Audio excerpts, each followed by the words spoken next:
नमस्कार बच्चों, आज मैथ्स की क्लास में आपका स्वागत है। आज हम महाराष्ट्र बोर्ड का जो तीसरा चैप्टर है ज्योमेट्री का वृत्त वाली एक्सरसाइज 3.5 करने जा रहे हैं।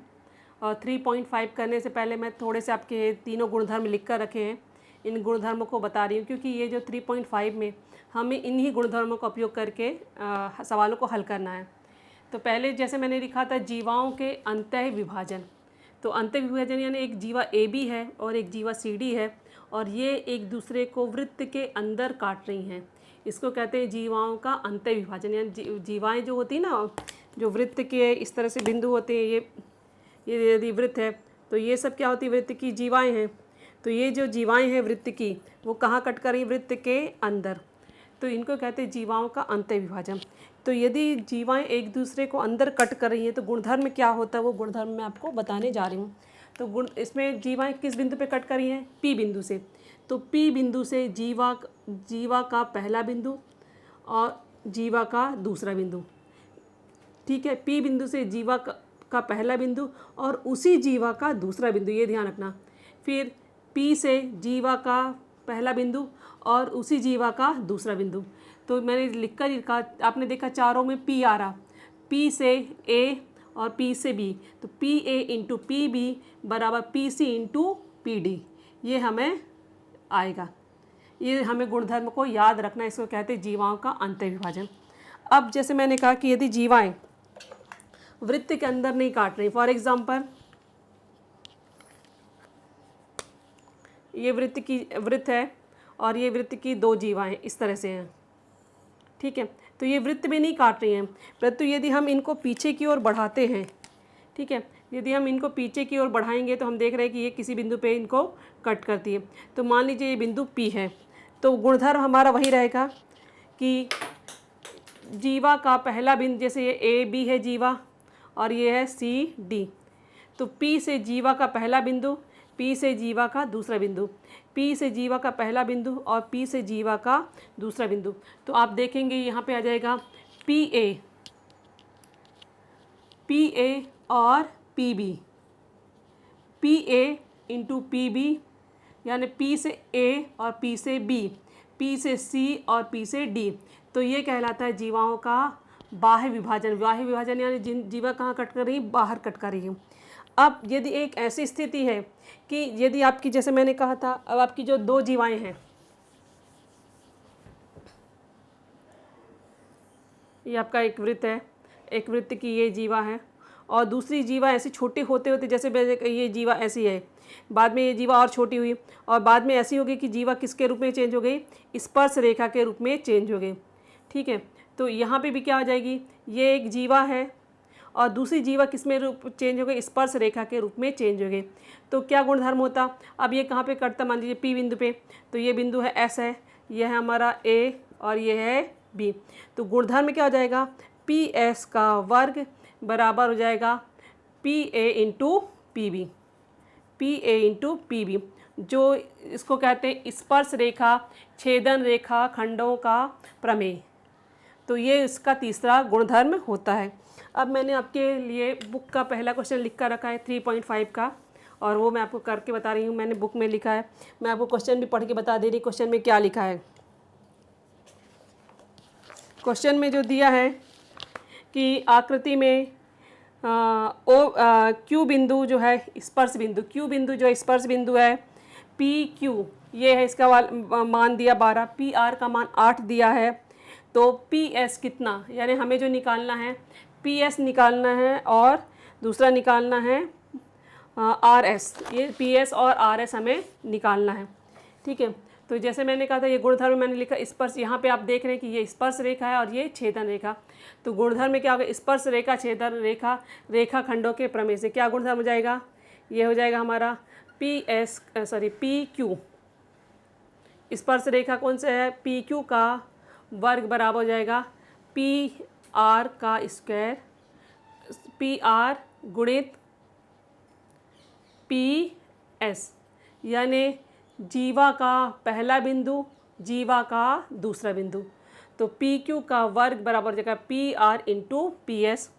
अब पी क्यू की जगह कितना है 12 का स्क्वायर करेंगे, पी आर कितना है 8 दिया है, पी एस हमें निकालना है। तो 12 का कितना हो जाएगा 144 इंटू 8 बराबर पी एस। तो इसलिए पी एस बराबर क्या हो जाएगा 144/8। ठीक है, अब 8 के पहाड़े से जाएगा ये, 8 से भाग देंगे तो कितने बार जाएगी ये संख्या आपकी 12 बार कट जाएगा। 18 बार ये कट करेगा, आपको कट करना तो 18 बार कट कर लीजिए सीधे। ठीक है, तो ये वैल्यू मिल जाएगी इसकी 18, यानी पी एस का मान जो मिलेगा वो 18 मिल जाएगा। अभी पहले सवाल का हमें आर एस भी निकालना था, तो हमने पी एस 18 ज्ञात कर चुके हैं। तो पी एस बराबर क्या हो जाएगा पी आर धन आर एस। तो पी एस का मान हमने 18 निकाला है और पी आर 8 दिया है, तो आर एस का हम मान निकाल सकते हैं। तो 18 - 8 बराबर आर एस। तो 18 में से 8 जाएगा तो आर एस का मान मिल जाएगा 10। अब इसके बाद जो दूसरा क्वेश्चन है, इस तरह की एक आकृति दी गई है। उस आकृति में आपको ध्यान रखना है कि इसमें दिया है आकृति में जीवा एम एन और आर एस एक दूसरे को डी बिंदु पर प्रतिच्छेद करते हैं, और इसमें 2 क्वेश्चन पूछे गए हैं। तो एक ही आकृति में 2 क्वेश्चन पूछे गए हैं, तो मैं आपको दोनों करके बता देती हूँ। और आप देख रहे हैं कि इस आकृति में क्या है, जीवाओं का अंतः विभाजन है। तो पहले वाले में आपको डी आर का मान 15 दिया है, डी एस का मान 14 दिया है, एम डी है 8 और डी एन का मान हमें ज्ञात करना है। तो यहाँ पे हमको दिख रहा है जीवाओं का अंतः विभाजन। तो जीवाओं के अंतः विभाजन से जैसे हमें मालूम कि डी से एम होगा, डी से एन होगा, डी से आर होगा और डी से एस होगा। तो ये इसका जीवाओं के अंतः विभाजन का सूत्र हो जाएगा। इसके बाद डी एन का मान हमें ज्ञात करना है। एम डी जो दिया 8 दिया, आर डी का मान 15 दिया, डी एस है 4। तो डी एन का मान निकालेंगे तो 8 कहाँ जाएगा नीचे, 4 के पहाड़े से 8 2 बार कट गया और 2 से 15 नहीं कटेगा, तो इसको भाग देने पर संख्या आ जाएगी डी एन बराबर 7.5। अब इसी आकृति में आकृति आपकी वही रहेगी, और आपको ये पूछा गया इसमें भी जीवाओं का अंतः विभाजन है, और हमें जो निकालना है वो डी एस का मान निकालना है। और आर एस कितना पूरा यहाँ से यहाँ तक की जो दूरी दी कितनी 18 दी है, यानी इसका ये पार्ट नहीं दिया। तो ये भाग हमने मान लीजिए, ये भाग हमने यदि इतना सा जो भाग है, ये भाग हमने क्या मान लिया x, ये वाला भाग x है। तो ये पूरा 18 था, तो ये जो बचेगा रिमेनिंग पार्ट वो 18 माइनस एक्स होगा, 18 माइनस एक्स होगा। और dm का मान है 9 और dn का मान है 8। तो पहले हम इसको मान लीजिए कि ds का मान जो हमें निकालना है ds, तो ds बराबर x माना। तो rs यानी ये rs किससे मिलकर बना है, dr और ds। ठीक है, dr और ds से मिलकर बना है, dr और ds, ये ds है। ठीक है, तो 18 जो है यहाँ पे 18 है और rs की जगह 18 हो जाएगा dr प्लस x। तो dr का मान निकाला तो x यहाँ आ जाएगा, तो 18 माइनस x हो जाएगा dr। अब इसमें फिर से हमारा वही सूत्र लगेगा जीवाओं के अंतः विभाजन से। तो जीवाओं के अंतः विभाजन से अभी मैं सीधे इसको d से चारों को जोड़ लेती, d से s को, तो d से r को बराबर d से m को और d से n को। तो ये जीवाओं के अंतः विभाजन का सूत्र हो जाएगा।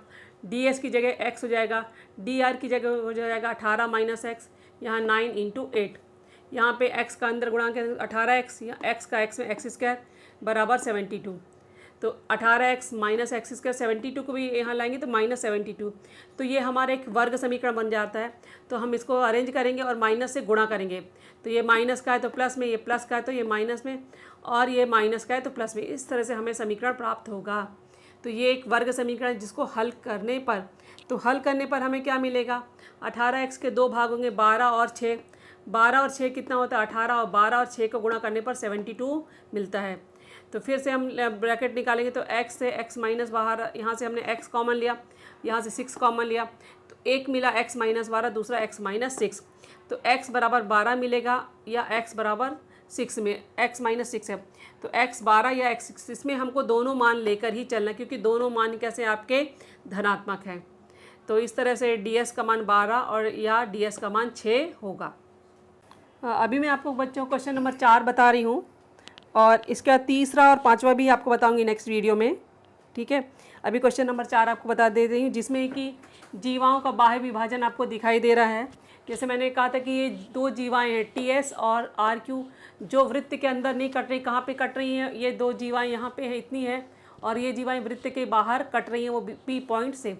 तो जैसे नियम क्या है कि इस बिंदु से ये ps और pt और pq और pr, ये गुणधर्म होता है, यानी P चारों में आना चाहिए।